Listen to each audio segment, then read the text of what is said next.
Yo, Trey, how you gonna come up with something like this, man? Yeah. Would this come on? Hello and hello again. I am your host, Dylan J. Curtis, and you, my friend, have done two great things today. The first being clicking on this video, the second being liking and subscribing to it, because you have joined us here on The Curtis Zone. Today we're giving you a history on the legendary African-American superhero known as Static. Now, Static Shock, the animated series, I know what you're thinking, it falls under DC, but the animated series itself does not exist as part of the DC universe due to the fact that the DC universe did not get traction on it or merge with the Milestone universe until 2008, which was 3 years after the series ended. And I thank you guys for watching this episode, and I ask that you hit the like and subscribe button while at the same time giving some love to today's sponsor, Coastal Waste and Recycling, because your garbage powers someone's world. Now, like I said before, like Batman Beyond, Static did not exist in DC continuity, more specifically in the comic book continuity until 2008, when it was bought out by DC Universe and announced at the San Diego Comic-Con. But we are focusing on the TV show aspect of Static, so sit back, relax, enjoy it. Remember to hit the like and subscribe button for more content, and I ask that you guys keep an eye out for me, my smiling face, my voice, and of course, my bouncing pecs. But before we get started, let's talk about some news, shall we? Now, the first piece of news from the world of DC, I hope that everyone has seen the trailer for Aquaman and the Lost Kingdom. For if you haven't, just go ahead and watch it right now. We get some return of some old friends, old enemies, and of course some new storylines. It is looking like it's going to be a whole lot of fun for the whole family to enjoy, so watch it as soon as you can. The next piece of news from the world of Warner Brothers again. See, we here on the Curtis Zone had a chance to play the Mortal Kombat 1. We had a chance to play the storyline for Mortal Kombat 1, and speaking of which, a quick review on it, I loved every second of it. As far as storyline goes, Liu Kang was the heart and soul of the storyline, and I cannot wait to see him in future Mortal Kombat storylines, especially since it has been rumored that DC and Warner Brothers are going to be making a Mortal Kombat versus DC Universe video game once again. I can't wait to see it, guys. But then again, these are just rumors. And now, let's get into today's episode, everybody. Remember, hit the like and subscribe button. Now, like I said before, Static and Batman Beyond exist in two totally different continuities. The TV shows, that is. They exist in two totally different continuities. They did not get into the DC comic book world until 2008. So, we're focusing on the TV show aspects of those shows, and I ask that everybody sit back, relax, enjoy, and remember, hit the like and subscribe button. I know I'm messing up, but let's get into it, shall we?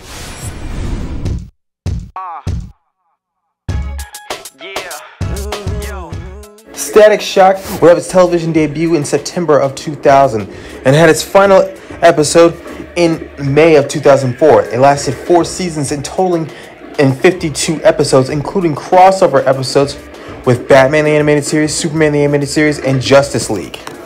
The Static Shock animated series had its own original theme song, but the theme song was redone again by Romeo Miller, or at the time it was known as Lil Romeo. That's for seasons 3 and 4. The series also included a lot of great music by a lot of great artists such as Mary J. Blige, Tyrese, B2K, Cisco, Usher. The list goes on for days, my friends. And it did have a few crossovers with a lot of shows from the DC AMU, such as Justice League Unlimited, Batman the Animated Series, and Superman the Animated Series. But now that that's all said and done, let's get into Static's fictional origin, more specifically what happened in the first episode, shall we? Virgil Hawkins was just a normal kid with his best friend Richie going to high school, but he was picked on a lot, like all geeks were, by this kid named Francis. And one of his homies, Wade, found him one day being picked on and beaten up by Francis, and sees his black eye and tells him to meet up with him and his crew. Wade then gives Virgil a gun and tells him that there's going to be a huge gang war. During this gang war, Virgil finds Francis but does not have the guts to shoot him. But the police shoot a tear gas which mixes with a chemical that's at the industrial complex that they were at. 50% of the children that were involved died, whereas the rest developed metahuman abilities. They called them Bang Babies. Since Virgil himself was involved with the Big Bang, he himself develops metahuman abilities and becomes a superhero known as Static. And there you have it, the origin of Static.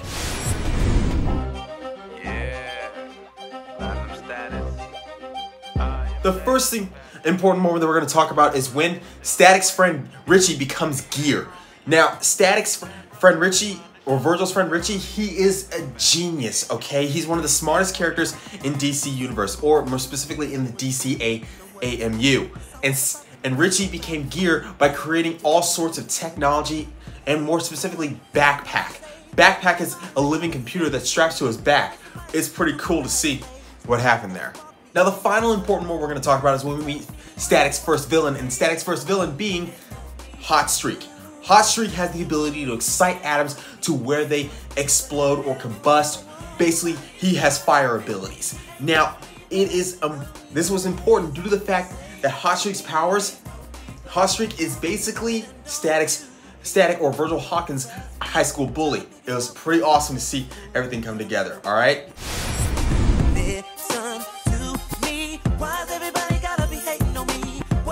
Now let's talk about my top 5 favorite episodes. My 5th favorite episode being Romeo in the Mix. It guest starred Romeo, or Lil Romeo, as he was known back in those days. I mean, this is back in the day when he was in the movie Honey, alright? Now, Lil Romeo was making a music video and Static and Gear were a part of it. See, Static is Romeo's favorite superhero, and I actually kind of like seeing celebrities in animated shows. It's pretty cool, alright? I like seeing other celebrities in animated shows. It's pretty cool to see. My number 4 favorite episode is the episode entitled The Big Leagues. In this episode, the Joker has come to Static's home turf so Batman and Robin assist him. It was pretty amazing to see, an amazing fight scene, amazing choreography, because it was choreographed to a lot of great music from a lot of great artists. It was pretty cool to see, guys.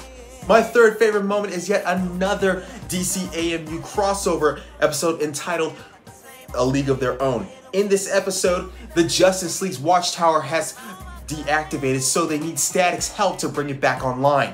But at the same time, Brainiac, the living computer, is back online as well. So, not only does Static have to stop Brainiac and help the Justice League, he also has to break the Justice League from Brainiac's control. It was a pretty fun episode, my friends. I recommend you watch it right now. My 2nd favorite episode is the episode entitled Replay. In this episode, a character known as Replay has created an energy duplicate of Static and has used him in order to commit a lot of crimes. This has made Static a public menace to the police, and so Static has to stop Replay. I liked it because it also included the voice talent of Neil Patrick Harris from How I Met Your Mother. I loved it. You'll love it. Watch it. My favorite episode is the episode entitled The Hoop Squad. In this episode, we got the guest voice talents of Karl Malone, Yao Ming, Steve Nash, and Tracy McGrady. See, all of them came together to form a team known as The Hoop Squad. I mean, turning athletic superstars into superheroes was a pretty good idea, seeing as though they have the talent, coordination, and body dexterity to handle bio-enhancement suits. They were the superhero team known as the Hoop Squad, and their codenames were the Pulverizer, Spin Drive, Point Man, and Center Force. It was pretty amazing. Like I said, I love it when actual celebrities and athletes do guest spots in animated shows. I recommend you guys watch it. It's pretty cool.